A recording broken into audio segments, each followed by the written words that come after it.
Hey everyone, welcome back. I wanted to formally introduce myself since I neglected to do so in the previous video. My name is Kevin Torres, Director of Children's Youth and Family Ministries here at Moran United Methodist Church. Although the youth know about me already, and I was just doing this for the people who may not know me if they decide to visit by or just, watch the video for the first time.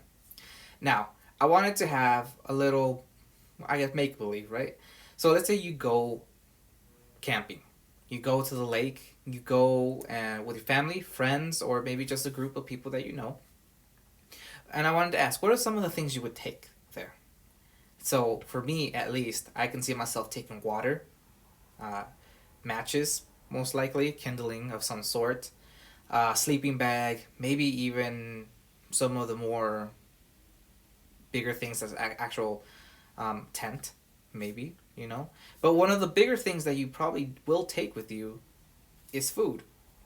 Now, food is very important, but can you see yourself eating from the land itself? Now, let's say you don't have any hunting equipment, right? Would you be able to go and fetch animals or track an animal or go fishing without any actual materials? It's a lot harder, right? Well, Jesus found himself in a situation like this.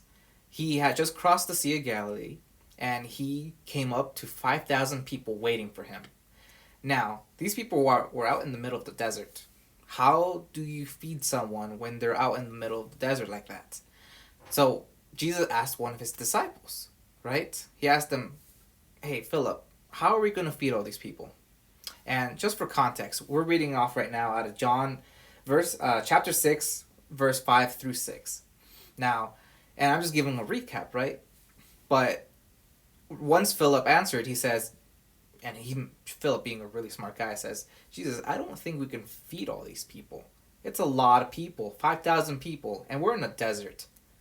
You know? Makes sense. It really does make sense when you think about it. And two of his other disciples found a boy who had three fish, or is it two? Yeah, two fish and three pieces of bread. And that's not enough to feed 5,000 people if you think about it. But Jesus did it. He broke the fish and the bread apart. And he distributed it and gave it to every person at that place. Now, by the end, they have picked up over 12 baskets full. Now, how big the baskets are, it's hard to tell. But still, for feeding 5,000 people and having leftovers, that is a crazy amount. And a lot of people talk about these. Some people don't know exactly how he fed people. Did it multiply? Did the people get moved and decided to look for more food?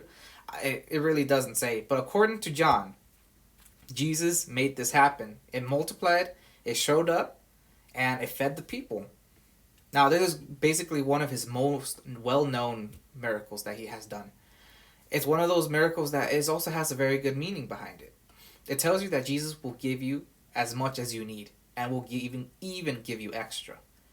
It tells you how good of a person Jesus is and how much better he is as our actual Lord and Savior.